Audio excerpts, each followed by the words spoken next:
every morning at 4:47 a.m., before the sun even thought about rising. His father was already in uniform, behind a steering wheel, driving strangers through the dark streets of Detroit so his son could one day save lives. His name was Daniel. And the city of Detroit was not kind to boys like him, boys with big dreams and empty pockets, growing up in neighborhoods where the loudest sound every night was not laughter, but sirens. His father drove bus Route 16 for 19 years. Same route, same roads, same uniform that smelled like diesel and determination. He never complained, not once, because every dollar in that paycheck had one destination: Daniel's future. Their apartment was small, 2 bedrooms, 1 bathroom, a kitchen table that wobbled on one leg. But on that wobbling table every night, Daniel studied. While his father slept 4 hours before the next early shift, Daniel read, highlighted, memorized. Refused to waste a single hour his father had paid for with exhaustion. Daniel wanted to be a doctor since he was 9 years old. The night his mother had a bad asthma attack, and they sat in the emergency room for 6 hours, watching doctors move with calm and purpose through chaos, something locked into place inside his chest. He whispered to himself that night, "That is what I am going to be." But wanting and getting are 2 very different things when your family makes $38,000 a year and medical school costs $300,000.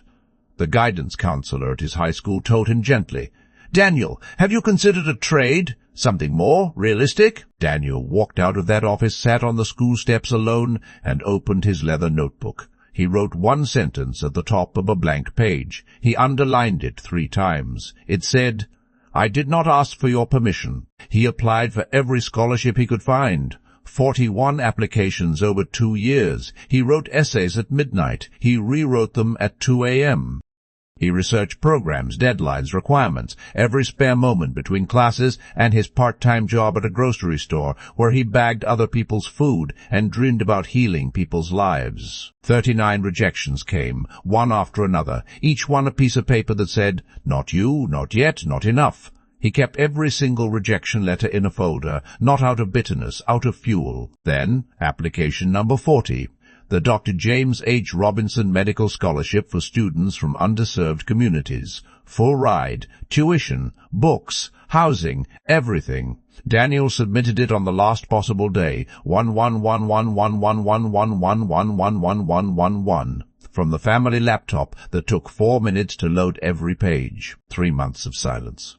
Then one Tuesday morning, while his father was on Route 16 and Daniel was mopping floors at the grocery store, his phone buzzed. An email. Subject line, "Congratulations, Daniel. You have been selected." He called his father. His father was behind the wheel, mid-route, passengers on the bus. Daniel said, "Dad, I got it. I got the scholarship. I'm going to medical school." There was a long silence on the line.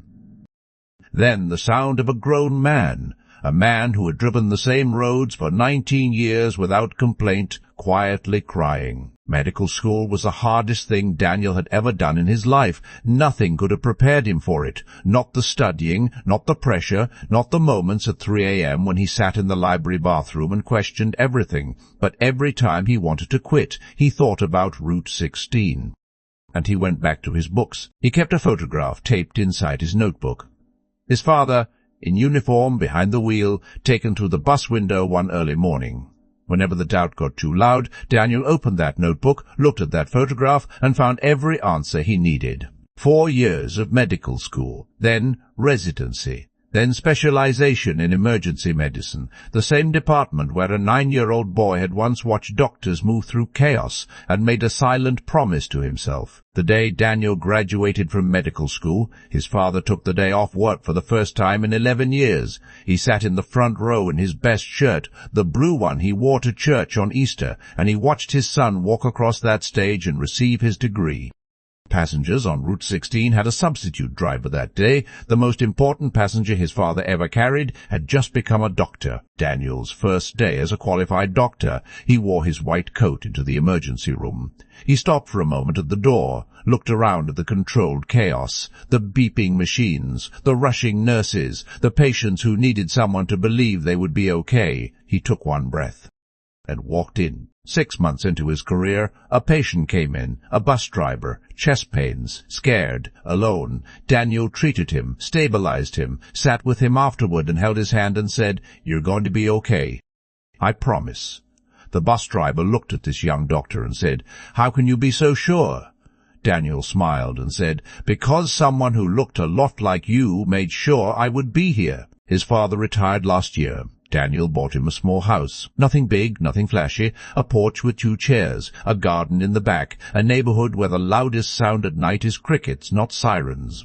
His father sits on that porch every morning with his coffee and watches the sunrise that his son bought with 19 years of Route 16. Daniel still carries that worn leather notebook. Inside it, the photograph of his father behind the wheel, the folder of 40 rejection letters, and the one acceptance letter that changed 2 lives at the same time. He goes back to Detroit sometimes, drives through the old neighborhood, past the apartment with the wobbly kitchen table, past the grocery store where he wrote scholarship essays on his lunch break, past the bus stop where Route 16 still runs, still carrying people forward just like his father always did. People in his old neighborhood call him Dr. Daniel now.